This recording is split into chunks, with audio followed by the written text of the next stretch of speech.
മോഹൻലാലിനെ പോലെ തോള് ചരിച്ചൊക്കെ നടക്കുന്ന ഒരുപാട് ആളുകളെ നമ്മൾ കാണാറുണ്ട്. അപ്പോൾ ഈ തോള് ചരിച്ച് നടക്കുന്ന എല്ലാവരും മോഹൻലാലൊന്നും അല്ല. കാരണം മോഹൻലാലാണ് എന്ന് കരുതി നമ്മൾ ഇഗ്നോർ ചെയ്ത് വിടുന്നത് ചിലപ്പോൾ അതൊരു സ്കോളിയോസിസിനെ ആയിരിക്കാം. സ്കോളിയോസിസ് എന്ന് പറയുന്നത് നട്ടലിൻ്റെ ഒരു വശത്തേക്കുള്ള വളവാണ്.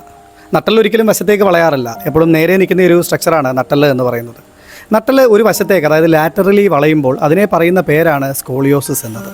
സ്കോളിയോസിസ് എന്തുകൊണ്ട് സംഭവിക്കുന്നു എന്നത് വളരെ ചെറിയൊരു ചോദ്യമാണ്, പക്ഷേ അതിൻ്റെ ഉത്തരം വളരെ വലുതാണ്. അപ്പോൾ അതിൻ്റെ ഉത്തരം പറയണമെങ്കിൽ സ്കോളിയോസിസ് ഏതൊക്കെ തരമുണ്ടെന്ന് പറയേണ്ടി വരും. സ്കോളിയോസിസിനെ നമുക്ക് പ്രധാനമായും ഏറ്റവും കൂടുതൽ നമ്മുടെ ചുറ്റുവട്ടത്ത് കാണപ്പെടുന്ന സ്കോളിയോസിസ് എന്ന് പറയുന്നത് ഇഡിയോപ്പതിക് സ്കോളിയോസിസ് ആണ്. കാരണം അജ്ഞാതമായിട്ടുള്ള സ്കോളിയോസിസ്. ഈ അജ്ഞാതമായിട്ടുള്ള സ്കോളിയോസിസുകളാണ് 90%.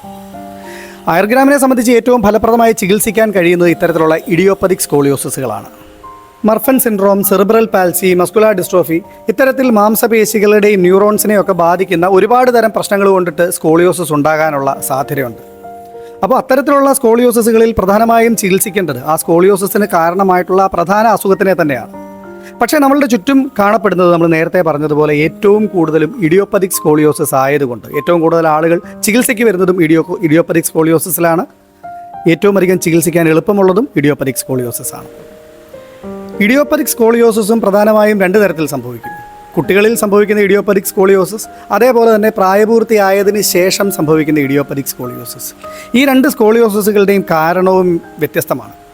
ആദ്യമായി നമുക്ക് കുട്ടികളിൽ സംഭവിക്കുന്ന ഇഡിയോപ്പതിക് സ്കോളിയോസിസിനെ കുറിച്ച് പറയാം. കുട്ടികളിൽ സംഭവിക്കുന്ന ഇഡിയോപ്പതിക് സ്കോളിയോസിസിൽ ഏറ്റവും പ്രധാനമായും സംഭവിക്കുന്നത് കൗമാരക്കാരിലാണ്. അപ്പോൾ കൗമാരക്കാരിൽ എന്തുകൊണ്ടാണ് സ്കോളിയോസിസ് ഉണ്ടാകുന്നത്? കൗമാരക്കാരിൽ നമുക്കറിയാം, സെക്കൻഡ് ഗ്രോത്ത് സ്പേർട്ടിൻ്റെ സമയമാണ് കൗമാരം എന്ന് പറയുന്നത്. അതായത് കുട്ടികൾ വളരെ വേഗത്തിൽ നീളം വെക്കുന്ന ഒരു പ്രായമാണ് കൗമാരം. പ്രധാനമായും പെൺകുട്ടികൾ. ആൺകുട്ടികൾ വളരുന്ന ഒന്നുകൂടി ഒരു താളത്തിലാണ്. പെൺകുട്ടികൾ അങ്ങനെയല്ല. അവർ പ്രായപൂർത്തിയാകുമ്പോൾ ഇരുനിരിപ്പിലങ്ങ് നീളം വെക്കുകയാണ്. അപ്പോൾ പെട്ടെന്ന് ഈ പെൺകുട്ടികൾ നീളം വെച്ച് പോകുമ്പോൾ ആ നീളം വെച്ച് പോകുന്ന നട്ടലിനെ സപ്പോർട്ട് ചെയ്ത് നിർത്താൻ മാംസപേശികൾക്ക് കഴിയാതെ വരികയും അങ്ങനെ നട്ടൽ ഒരു വശത്തേക്ക് വളഞ്ഞു പോവുകയുമാണ് ഈ സ്കോളിയോസിസ് സംഭവിക്കുന്നത്. അങ്ങനെ ഈ പെട്ടെന്ന് നീളം വെക്കുന്ന ഈ ഒരു ഘട്ടത്തിൽ നട്ടൽ ചെറുതായി വളഞ്ഞു പോയി എന്ന് കരുതുക. നമ്മുടെ ശരീരത്തിൻ്റെ വെയിറ്റ് ബാലൻസിങ് മൊത്തത്തിൽ മാറുകയാണ്. ഒരു വശത്തേക്ക് വെയിറ്റ് കൂടുതലായിട്ട് ട്രാൻസ്ഫർ ചെയ്യപ്പെടുന്ന, ആ വശത്തെ മസിലുകൾ കൂടുതലായി ലോഡ് എടുക്കുന്ന ഒരു സാഹചര്യം ഉണ്ടാവുകയാണ് ചെയ്യുന്നത്.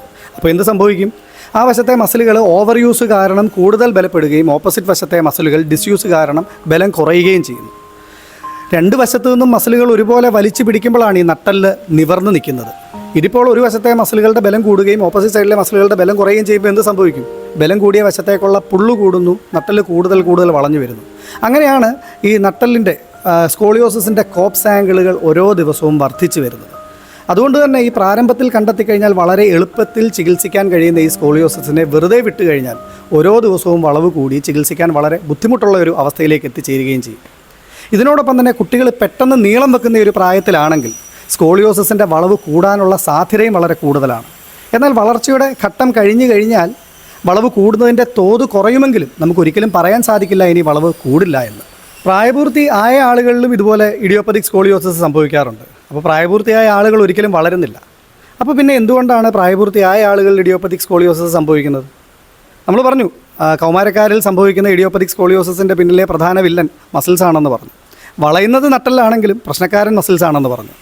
ഇതേപോലെ തന്നെ പ്രായപൂർത്തിയായതിന് ശേഷം ആളുകളിൽ സംഭവിക്കുന്ന സ്കോളിയോസിസിലും പ്രധാന വില്ലൻ മസിൽസ് തന്നെയാണ്. പക്ഷേ അവിടെ എന്താണ് മസിൽസിന് സംഭവിക്കുന്നത്? ആ മസിൽസിനെ പ്രശ്നമുള്ളതാക്കുന്നത് എന്താണ്? ഒരു മനുഷ്യൻ സ്ട്രെസ്ഡ് ആവുമ്പോൾ എന്താണ് സംഭവിക്കുന്നത്? സ്ട്രെസ്ഡ് ആകുമ്പം നെർവസ് ആവുക എന്നാണ് നമ്മൾ പറയുന്നത്. അതായത് ന്യൂറോൺസ് ഹൈപ്പർ ആക്റ്റീവ് ആകുന്നു. ഈ ന്യൂറോൺസ് ഹൈപ്പർ ആക്റ്റീവ് ആകുമ്പോൾ സ്വാഭാവികമായി ന്യൂറോ മസ്കുലാർ ആക്ടിവിറ്റി, അതായത് ന്യൂറോൺസിനും മസിൽസിനും ഇടയിലുള്ള ഒരു ഇൻ്ററാക്ഷൻ വർദ്ധിക്കുന്നു. ഈ ഇൻ്ററാക്ഷൻ വർദ്ധിക്കുന്നത് മൂലം മസിൽ സ്പാസവും വർദ്ധിക്കുന്നു. ഈ മസിലുകളുടെ കൂടിയ മുറുക്കം, ഇതാണ് പ്രായപൂർത്തിയായ ആളുകളിൽ പലപ്പോഴും ഇഡിയോപ്പതിക് സ്കോളിയോസിസിന് കാരണമാകുന്നത്. പക്ഷേ പ്രായപൂർത്തിയായവരിൽ ഉണ്ടാകുന്ന ഈ ഇഡിയോപ്പതിക് സ്കോളിയോസിസിൽ കുട്ടികളിൽ ഉണ്ടാകുന്നതിൻ്റെ അത്രയും വഷളാകാറില്ല, അത്രയും കോപ്സ് ആംഗിൾ വർദ്ധിക്കാറില്ല.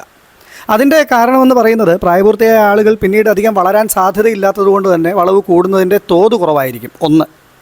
2, ഈ പ്രായപൂർത്തിയായ ആളുകളിൽ ഉണ്ടാകുന്ന സ്കോളിയോസിസിൽ ഈ വളവിനോടൊപ്പം തന്നെ അതിയായ വേദനയും ഉണ്ടാകും. കുട്ടികളിൽ പലപ്പോഴും വേദന ഉണ്ടാവാറില്ല. വേദന ഉണ്ടാവാത്തത് കൊണ്ട് തന്നെ വളവ് ഒരുപാട് അധികമായതിന് ശേഷം മാത്രമായിരിക്കും അവർ ഈ സ്കോളിയോസിസിനെ തിരിച്ചറിയുന്നത് തന്നെ. സ്കോളിയോസിസ് എന്താണ്, എങ്ങനെ സംഭവിക്കുന്നു എന്നെല്ലാം നമ്മൾ പറഞ്ഞു കഴിഞ്ഞു. ഇനി നമ്മൾ അതിൻ്റെ ചികിത്സയെക്കുറിച്ചാണ് പറയുന്നത്.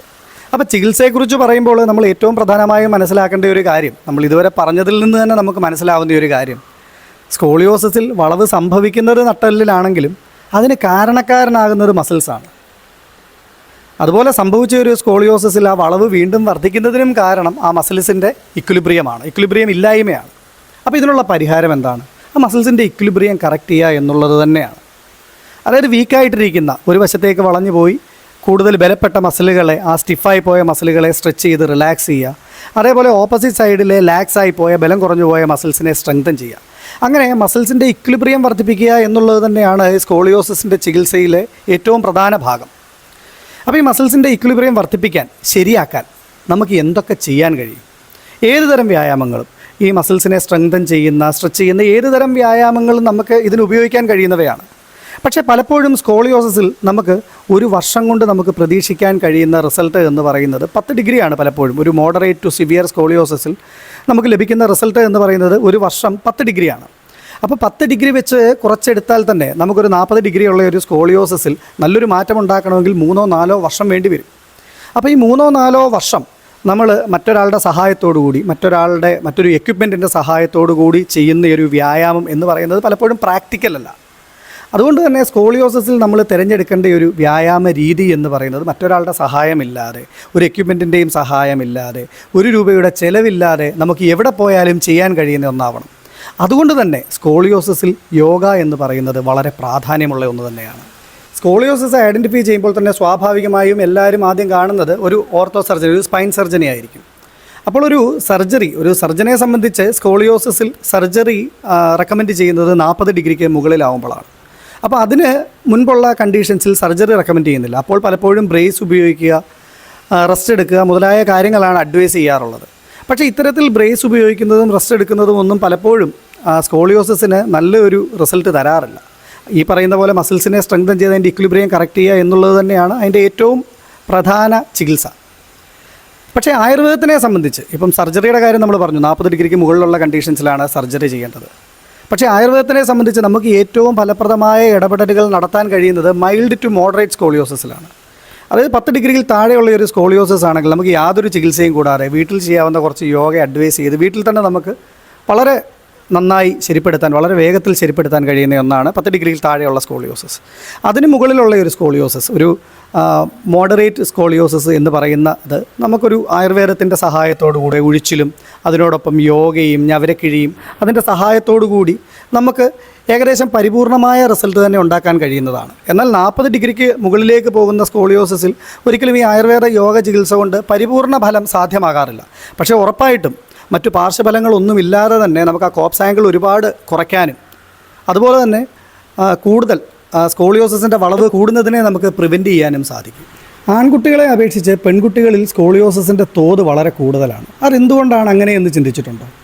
നമ്മൾ പറഞ്ഞു അഡോളസൻ്റ് ഇഡിയോപ്പതിക് സ്കോളിയോസിസ് എന്ന് പറഞ്ഞാൽ കുട്ടികൾ പെട്ടെന്ന് നീളം വെക്കുമ്പോൾ താങ്ങാൻ മസിലുകൾക്ക് കഴിയാതെ വരികയും അതുമൂലമാണ് വളവ് സംഭവിക്കുകയും ചെയ്യുക എന്നുള്ളത്. അപ്പം ഈ പറയുന്ന പെട്ടെന്ന് നീളം വെക്കുക എന്നുള്ളൊരു പ്രോസസ്സ് ആൺകുട്ടികളെ അപേക്ഷിച്ച് അധികമായി നടക്കുന്നത് പെൺകുട്ടികളാണ്. ആൺകുട്ടികളൊന്നുകൂടി ഒരു താളത്തിലാണ് നീളം വെക്കുന്നത്. അതുമാത്രമല്ല, മസിലുകളുടെ ഘടന പെൺകുട്ടികൾക്ക് ആൺകുട്ടികളെ അപേക്ഷിച്ച് വളരെ അയഞ്ഞതാണ്. അതും ഈ സ്കോളിയോസിസ് ആൺകുട്ടികളെ അപേക്ഷിച്ച് പെൺകുട്ടികളിൽ വർദ്ധിക്കാൻ കാരണമാകുന്നുണ്ട്.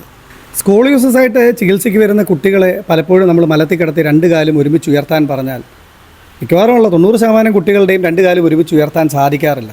അപ്പോൾ ഓർത്ത് നോക്കൂ, ഒരു 12-17 വയസ്സുള്ള ഒരു കുട്ടിയുടെ വളർന്നു കിടന്നിട്ട് 2 കാലും ഒരുമിച്ച് ഉയർത്താൻ കഴിയുന്നില്ല എന്ന് പറഞ്ഞാൽ അവരുടെ കോർ സ്ട്രെങ്ത് എത്ര വീക്കാണ്.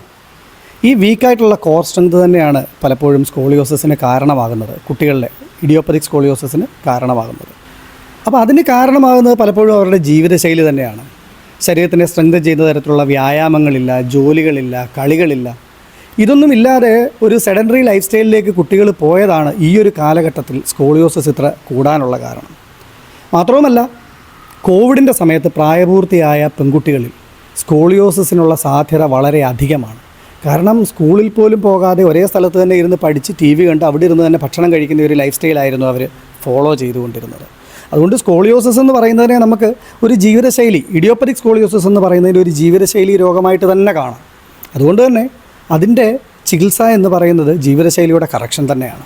സ്കോളിയോസിസിലെ ഏറ്റവും പ്രധാനപ്പെട്ട സ്കോളിയോസിസ് ചികിത്സയിലെ ഏറ്റവും പ്രധാനപ്പെട്ട ഒരു കാര്യമെന്ന് പറയുന്നത് ഇയർലി ഡയഗ്നോസിസ് ആണ്. അതുകൊണ്ട് തന്നെ ഒരു കുട്ടി നമ്മുടെ മുമ്പിൽ തോള് ചരിച്ച് നടക്കുന്നത് കണ്ടാൽ അയാളെ മോഹൻലാലിനെ പോലെ നടക്കുന്നു എന്ന് പറഞ്ഞ് കളിയാക്കാതെ സ്കോളിയോസിസ് ഉണ്ടോ എന്ന് പരിശോധിക്കുക. അതിനു വേണ്ടുന്ന കൃത്യമായ ഇൻവെസ്റ്റിഗേഷൻസ് നടത്തുക, സമയത്തിൽ തന്നെ അതിന് വേണ്ടുന്ന ചികിത്സയും ചെയ്യുക. തീർച്ചയായും അതൊരു സർജറിയിലേക്ക് പോകാതെ വളരെ എളുപ്പത്തിൽ തന്നെ ആയുർവേദവും യോഗയും കൊണ്ട് അത് മാനേജ് ചെയ്യാൻ സാധിക്കുന്നതാണ്.